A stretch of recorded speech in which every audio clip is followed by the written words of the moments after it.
Okay, guys, we have talked about negative exponents in class, but now I'm going to slow it down and do many practice problems with you so that you can see if you're on the right track. The first thing we have is our rule. Remember, exponents are all about rules, and if you follow them, don't make any up. It should be a piece of cake. So when we say that we have a negative exponent, remember what we did. We set it over 1, we flipped our reciprocal, and then that exponent became positive. So that's our rule right there. So for number 1, if I have x to the negative 5th, I'm going to put it over 1, just in my head. I don't really have to do that on paper, but this is how my brain is thinking. I put it over 1, I flip my reciprocal, and my exponent becomes positive. So on number 2, I'm going to put it over 1, but I'm only taking down exponents. Only exponents that are negative. So that 3 can remain right where he is. He's not going to move. He's fine. But this m to the negative 2nd, now he flips down and becomes positive downstairs, and this is my final answer. So same thing with number 3. I put it over 1. Look at this negative 7. There is no negative exponent attached to him, so he stays in place. He's not going anywhere. Negative 7 remains on top. A to the negative 4th is negative, so he is going to flip downstairs, and then B to the 3rd stays right where he is. Okay. Now, what I would like you to do is pause like 4 questions at a time. So if we do the first 4, pause it, and then come back in the video and let's see if we got them right. So if we do this in sections of 4, I think that might be better, so you can check yourself. All right. So number 4, my rule here says that we add our exponents. Because we're multiplying, we add, which we've already done before, and I get w to the negative 2. We cannot have a negative, so I put it over 1, I flip my reciprocal, and that negative exponent becomes positive. Look at number 6. My rule for multiplying is my kids do what they're told. 6 times negative 3 is negative 18. And then I add my exponents here. So I get x to the negative 11th. Now, I'm going to put it over 1 because I can't have a negative exponent. Negative 18 stays right where he is. He's not negative. He stays. So his exponent's not negative, so he stays. So I'm just looking at the exponents. That negative 11 it's negative, so I'm going to flip it down, and it becomes positive, and I get negative 18 over x to the 11th. Here's a power to a power rule. So what I'm going to do is I'm going to put it all over 1, and then I get 1 over 8p to the 5th to the negative 2 power, to the positive 2 power. Now, I can simplify this right here because I don't want a power to a power. So I'm going to say 8 squared is 64, and then I'm going to multiply these exponents right here to get p to the 10th. So that's my final one there. You could also, let me make sure you can see it. You could also do it another way. You could say, all right, and I don't want to confuse you guys, but I want you to know all the ways. You could say, okay, this is 8 to the negative 2 power, and this is p to the negative 10 power. And then you could put it over 1. And now you see that 8 has that negative exponent, so he's going to go downstairs, and p is going to go downstairs. But I can simplify 8 squared to be 64. So you may want to pause me, slow that down, and redo that. So either way is fine.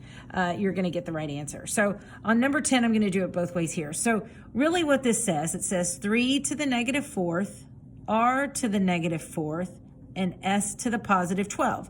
Because when I have 3 to the negative 4th, that's what I get here, and I'm multiplying because it's power to a power, so r to the negative 4th, and negative 3 times negative 4 is 12.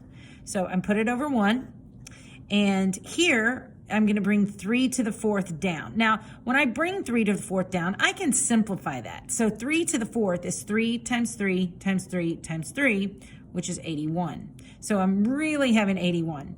R to the negative 4th, R goes downstairs, and S to the 12th stays upstairs.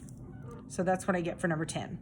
Okay, so hopefully you can check your answers, and then I'm going to do the next 4, and we'll just kind of continue that way. So here, remember my rule. When I divide, what do my exponents do? They subtract, right? So please excuse my dear Aunt Sally. They're always a step behind, so they subtract.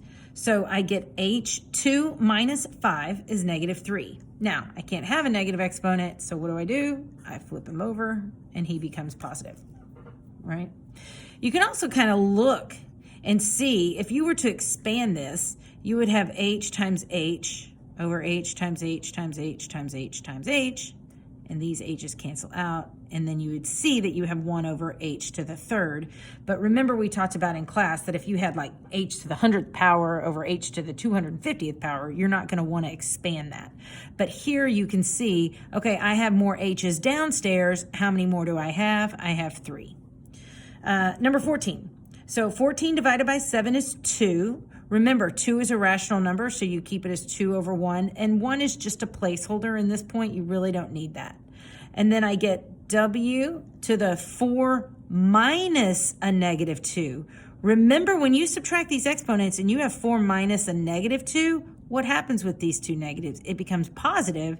So really, it's 2w to the 6th over 1, or just 2w to the 6th. So be careful when you subtract with that negative right there. All right, let's look at number 5. 4 and 5 do what they're told, and I have 20. I add my exponents, so I get c to the third, and d to the negative 3 and negative 1 is negative 4th power. So I'm going to put everything over 1. 20 stays where he is. C to the third stays where he is. The only guy who goes downstairs is d to the 4th. Okay. All right, number 7, again, this is multiplying, so what do my exponents do? They add, because they're always a step behind. So I have a to the 2nd, b to the 5th, c to the negative 5th. I'm going to put them over 1 because I can't have any negative exponents. A squared stays where he is, b to the 5th stays where he is. The only guy that comes downstairs is c to the 5th.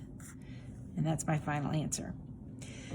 Okay, remember, you can do this one of two ways. You can say 5 to the negative 3rd and y to the negative 6th and put it over 1, and then you bring everybody down. So 5 to the 3rd, remember 5 to the 3rd can be expanded. 5 times 5 times 5 is 125. So I'm going to write out 125. And then y to the 6th comes down, and my placeholder of 1 is right there. Or you can just move it all at one time by putting it over 1. That way you get 1 over 5y squared to the 3rd, and then you can see we'll get the same answer that way. So I'll do it this way for number 11. Okay, so now I'm going to put it over 1. So everything comes downstairs, and this negative 2 becomes positive. And when I expand it out, I get 1 over 6 squared, which is 36. And then I get x to the 10th, and I get y to the negative 8th. Now be careful, because now my exponent's negative downstairs. So what am I going to do? I'm going to flip them up to get positive. So I have 1 over 36, x to the 10th, and then y to the 8th goes upstairs. Okay? Or you can do it like this. So let's squiggle that so you can see. If I do 6 to the negative 2, x to the negative 10th, and y to the 8th, so if I did it up here, now you can see when I put it over 1 that 6 goes downstairs because he has that negative 2 attached, so I get 36. X to the negative 10th goes downstairs because he's positive, and now y to the 8th stays upstairs. So either way, I'm going to get the right answer. Okay. Number 13, so my rule is to subtract. So c to the negative 2 minus 7. Negative 2 minus 7 is negative 9. And for d, I get negative 1 minus a negative 2. Be careful, because when you have negative 1 minus a negative 2, this becomes positive, and I get d to the first. When I put it over 1, the only guy who comes downstairs is 9, so c to the 9th, and d stays upstairs. And remember, I don't want to put that exponent of 1 because it's not simplified that way.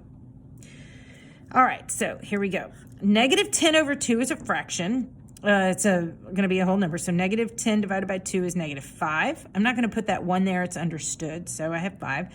And my rule here is to subtract. So 2 minus 3 is negative 1. And remember, I have that exponent of 1, and I have 1 minus a negative 5. Well, 1 minus a negative 5 becomes positive to make it into the 6th. So then when I come over here, negative 5 stays where he is. The only guy that's negative is here, so I'm going to take m downstairs, and n to the 6 stays upstairs. So that's my final answer. Okay. All right, we're already at 10 minutes, so I'm going to stop that there.